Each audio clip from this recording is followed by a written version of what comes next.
नमस्कार दोस्तों, मैं सीताराम शर्मा हिंदी एंड संस्कृत क्लासेज में आपका स्वागत है। आज हम आपको कुछ महत्वपूर्ण प्रश्न ऐसे बताएंगे जो कंपटीशन एग्जाम में हमेशा आते रहते हैं। तो चलिए शुरू करते हैं। क्वेश्चन नंबर पहला वाला है, इनमें से नासिक व्यंजन कौन सा है? तो नासिक व्यंजन वह होते हैं जिनका उच्चारण नाक से होता है, तो उत्तर है में। अगला क्वेश्चन है, इनमें उच्छिप्त व्यंजन कौन सा है? उच्छिप्त व्यंजन वे होते हैं जिनका बोलते समय ध्वनि लुढ़कती हुई निकलती है और उनके नीचे बिंदी लगी रहती है। तो ये दो वर्ण होते डे और ढे। तो इसका उत्तर होगा बी, यानी डे। इसके नीचे बिंदी हमेशा रहते, ये भी आपको ध्यान देना है। अगला क्वेश्चन है, हिंदी वर्णमाला में स्पर्श व्यंजन कितने हैं? तो हिंदी वर्णमाला में स्पर्श व्यंजन 25 होते हैं। ये 25 होते क वर्ग, च वर्ग, ट वर्ग, त वर्ग और प वर्ग। एक वर्ग में 5 वर्ण होते हैं, इनको मिला के 25 बनते हैं।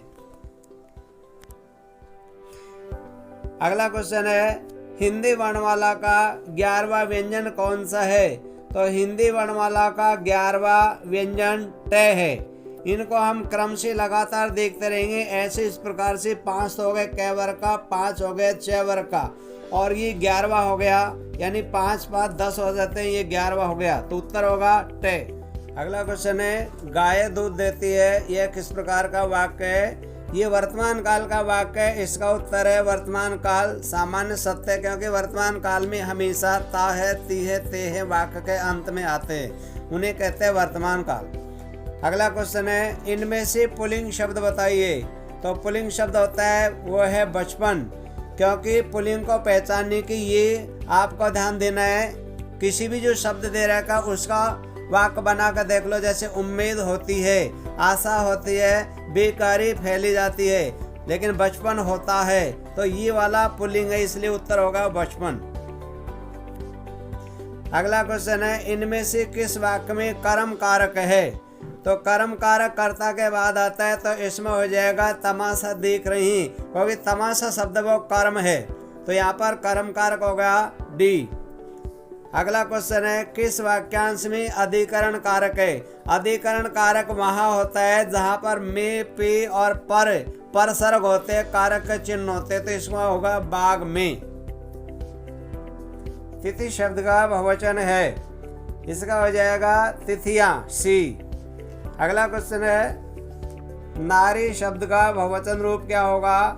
नारी शब्द का बहुवचन रूप नारिया, इसका उत्तर है डी। अगला क्वेश्चन है, साधु शब्द का बहुवचन रूप क्या होगा? तो साधु शब्द का बहुवचन रूप साधु ही होता है, तो इसमें उत्तर हो जाएगा डी, क्योंकि इनमें से कोई नहीं है। क्योंकि साधु नहीं होता, साधु ए नहीं होता, साधु शब्द है वो अशुद्ध है, बड़ा ऊ की मात्रा के कारण, इसका उत्तर हो जाएगा डी। अगला क्वेश्चन है, स्वागत में कौन सा उपसर्ग लगा है? स्वागत में छोटा सु यानी ए उत्तर है, क्योंकि सु प्लस आगत, इसमें यण संधि का प्रयोग किया गया है। ऐसे भी पूछा जा सकता है कि स्वागत में कितने उपसर्ग है? तो इसमें सु उपसर्ग है और आ उपसर्ग है, गत मूल शब्द होता है। अगला क्वेश्चन है, अभाव या नहीं अर्थ वैश्विक बताने वाला उपसर्ग कौन सा है? तो हमेशा अभाव ए लगाने के बाद अभाव हो जाता है, क्योंकि भाव और अभाव ए लगाने से नहीं के अर्थ में प्रयुक्त हो जाता है, तो इसका उत्तर होगा डी। अगला क्वेश्चन है, इनमें से किस शब्द में आ उपसर्ग नहीं जुड़ा हुआ है? तो इसमें आघात में नहीं जुड़ा, आघात में जुड़ा हुआ घात, आघात, मूल, आमूल और कार, आकार, लेकिन आदित्य दित्य का कोई अर्थ नहीं होता, तो इसमें आदित्य मूल शब्द है, इसका उत्तर हो जाएगा सी। अगला क्वेश्चन है, इनमें से किस शब्द में उपसर्ग और प्रत्यय दोनों जुड़े हुए हैं? तो इसमें देखो, उपसर्ग में होना चाहिए और प्रत्यय भी होना चाहिए। बेरहम में बे उपसर्ग तो है, लेकिन इसमें प्रत्यय नहीं है। बिकाऊ है, इसमें भी नहीं है। लाजवाब में उपसर्ग नहीं है, यानी प्रत्यय भी नहीं है, लेकिन ए उपसर्ग है और ये प्रत्यय, तो इसमें डी उत्तर हो जाएगा, ए कथनीय। प्रश्न है, इनमें से सही संधि विच्छेद का उदाहरण है? तो इसमें हो जाएगा महा प्लस ऋषि बराबर महर्षि, सी उत्तर हो जाएगा। क्योंकि तथा प्लस ए होता है, एव नहीं होता। स्वच्छ यानी इसमें भी गलत है। अनु प्लस ऐसण नहीं होता, ऐसण होता है। तो इसका सही उदाहरण हो जाएगा महा प्लस ऋषि, सी। अगला प्रश्न है उपर्युक्त शब्द का सही संधि विच्छेद होगा। इसमें उत्तर हो जाएगा ए, ऊपरी प्लस उक्ति। इसमें यण संधि है। यण संधि का प्रयोग वहाँ किया जाता है आधे अक्षर के तत्काल बाद ये वे और रे होता है, वहाँ हमेशा यण संधि होती है।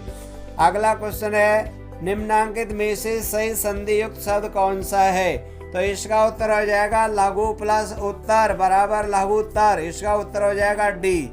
क्योंकि गत्यावरोध ये भी गलत है और अभी प्लस इप्सा ये भी गलत है। ए की मात्रा छोटी आ जाती है।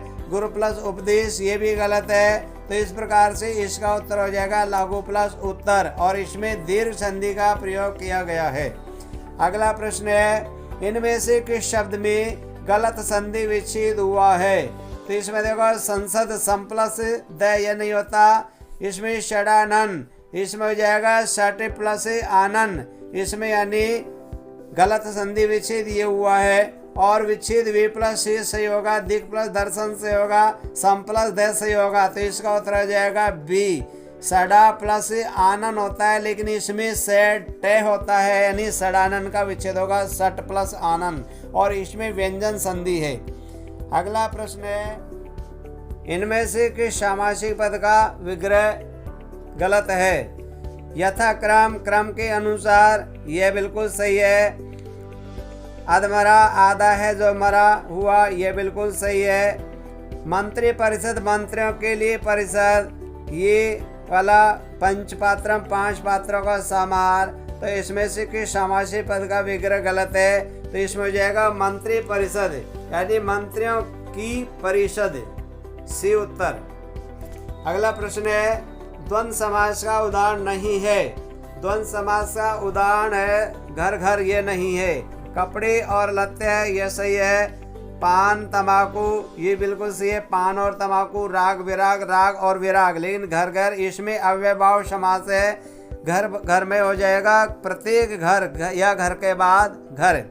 अगला प्रश्न है जिस समास में दूसरा शब्द प्रधान होता है उसे कहते हैं? तो उसे तत्पुरुष समास कहते हैं क्योंकि तत्पुरुष समास में दूसरा पद प्रधान होता है। अगला क्वेश्चन है इनमें से कौन सा वाक्य भाववाच्य में नहीं है? तो इसमें हो जाएगा सी, वृद्धों से झुका हुआ नहीं जाता। वृद्धों से झुका नहीं जाता, इसका उत्तर हो जाएगा सी। बच्चों ने मिठाई खाई, ये बिल्कुल सही है। दादाजी से चढ़ा नहीं जाता, ये बिल्कुल सही है। बच्चे मुस्कुराया नहीं जाता, तो इसका उत्तर हो जाएगा वृद्धों से झुका नहीं जाता, सी उत्तर है। अगला क्वेश्चन है इनमें से किस वाक्य में भाववाच्य का प्रयोग हुआ है? तो उसमें धूप में चला नहीं जाता, उससे धूप में चला नहीं जाता, उत्तर हो जाएगा ए। मोहन के द्वारा कपड़ा सिया जाता है, इसमें कर्मवाच्य। सीता ने खाना बनाया है, यह भी कर्मवाच्य होगा। बालक पुस्तक पढ़ रहा है, ये कर्तवाच्य होगा। जबकि इसमें पूछा गया है भाववाच्य, तो इसका उत्तर हो जाएगा ए। आगे वाला है इनमें से कौन सा शब्द भाववाचक संज्ञा है? तो यानी भाववाचक संज्ञा होगा पढ़ाई, क्योंकि पढ़ हो गया और इसे बनेगा पढ़ाई। यह क्रिया से भी भाववाचक संज्ञा बन जाती है। भाववाचक संज्ञा वहाँ होती है जिन शब्द के अंत में हमेशा प्रत्यय जोड़ दिए जाते हैं, वे हमेशा भाववाचक संज्ञा होती है। तो पढ़ना क्रिया है और पढ़ाई मूल शब्द हो गए। अगला क्वेश्चन है कौन सा शब्द भाववाचक संज्ञा नहीं है? तो इसमें भाववाचक संज्ञा नित्य इसमें नहीं है, क्योंकि स्नेह शब्द है, उसमें भी, घृणा में भी, सत्य में भी, लेकिन नित्य है वो भाववाचक संज्ञा नहीं है। अगला क्वेश्चन है नेहरू जी ने भारत के स्वतंत्रता संग्राम में महत्वपूर्ण भूमिका निभाई। आपने जेल में रहते हुए डिस्कवरी ऑफ इंडिया नामक पुस्तक लिखी।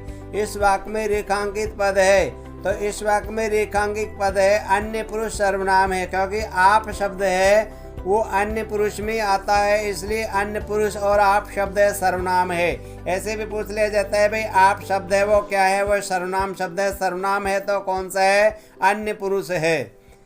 आगे अगला क्वेश्चन है, शायद कमरे में कोई छिपा हुआ है। इस वाक्य में रेखांकित शब्द है, तो कोई शब्द है वो अनिश्चयवाचक और सर्वनाम है।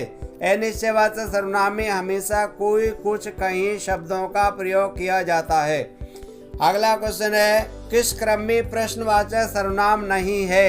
हमेशा प्रश्नवाचक सर्वनाम वहाँ होता है कौन, क्या, कैसी, किस तरह, किस प्रकार से, कहाँ। लेकिन यहाँ पर जो तुम शब्द है सी, इसमें केवल सर्वनाम शब्द नहीं है, ये वाला प्रश्नवाचक नहीं है, ये वाला है वो मध्यम पुरुष है, पुरुषवाचक सर्वनाम है। लेकिन यहाँ पर पूछा गया चाहे प्रश्नवाचक सर्वनाम, तो सी उत्तर है तुम।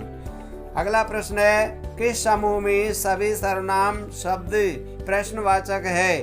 तो कौन, क्या, किसने, इस शब्द में सभी प्रश्नवाचक शब्द है। जो ये वाला नहीं है, कोई यह नहीं है और कोई सा भी नहीं है, लेकिन कौन, क्या, किसने, कैसे, किस तरह, किस प्रकार, ये हमेशा प्रश्नवाचक शब्द में आते हैं। अगला क्वेश्चन है, अभिवंदन से निर्मित विशेषण नहीं है। तो इसमें अभिवंद ये भी गलत है, अभिवादित ये बिल्कुल सही है, क्योंकि इसमें ये पूछा गया कि अभिवंदन से निर्मित विशेषण नहीं है। कभी अभिवंद भी विशेषण बन गया, अभिवंदनीय भी विशेषण बन गया, अभिवंदित भी बन गया, लेकिन अभिवादित इसमें नहीं बना हुआ है, इसलिए इसका उत्तर हो जाएगा बी। अगला क्वेश्चन है, रमेश चतुराई काम करता है। वाक्य में संज्ञा से बना विशेषण है। संज्ञा शब्द से बना हुआ विशेषण चतुर शब्द है, उससे बन गया चतुराई, क्योंकि इसमें पूछेगा रमेश चतुराई से काम करता है। वाक्य में संज्ञा से बना विशेषण है, तो ये विशेषण शब्द बन जाता है चतुर। चतुर होगा मूल शब्द। हमेशा विशेषण शब्द मूल शब्द होते हैं, उनके अंत में प्रत्यय नहीं होते, लेकिन जिन शब्दों के अंत में प्रत्यय हो जाते हैं वो भाववाचक संज्ञा होती है। तो चतुराई शब्द है वो भाववाचक संज्ञा होगी और चतुर शब्द है वो विशेषण हो गया। तो मूल शब्द हमेशा विशेषण होते हैं। अगला क्वेश्चन है, इनमें से कौन सा विशेषण शब्द संज्ञा शब्द से नहीं बना हुआ है। तो इसमें बाहरी शब्द नहीं बना हुआ है, इसका उत्तर है सी, यानी दिन दैनिक बन गया, दिन से दैनिक बन जाता है, ग्राम से ग्रामीण, भारत से भारतीय, लेकिन ये बाहरी होता है, चाहे बाहर बोल दो, क्योंकि बाहरी शब्द है वो इनमें से विशेषण शब्द नहीं है। बाहर भीतर वो अव्यय शब्द हैं, जबकि यहाँ पर विशेषण पूछा गया था, तो इसका उत्तर हो जाएगा बाहरी। अगला क्वेश्चन है, वीणा पाणी का पर्यायवाची कौन सा है। तो वीणा पर्यायवाची का अर्थ होता है सरस्वती, तो इसका पर्यायवाची होगा सरस्वती। अगला क्वेश्चन है, शशिधर का सही अर्थ है।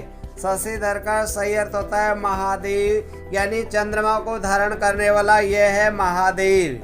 अगला क्वेश्चन है, अमृत का पर्यायवाची नहीं है। तो अमृत का पर्यायवाची व्योम रस है, इसका उत्तर हो जाएगा डी। अगला क्वेश्चन है, द्विज शब्द किस अर्थ में प्रयुक्त नहीं हुआ है। तो इसका उत्तर हो जाएगा दुबला, क्योंकि द्विज का अर्थ ब्राह्मण भी होता है, द्विज का अर्थ पक्षी भी होता है, द्विज का अर्थ दांत भी होता है। तो इसमें जो डी है दुबला, इसका यहाँ पर द्विज शब्द में प्रयुक्त अर्थ नहीं होता है।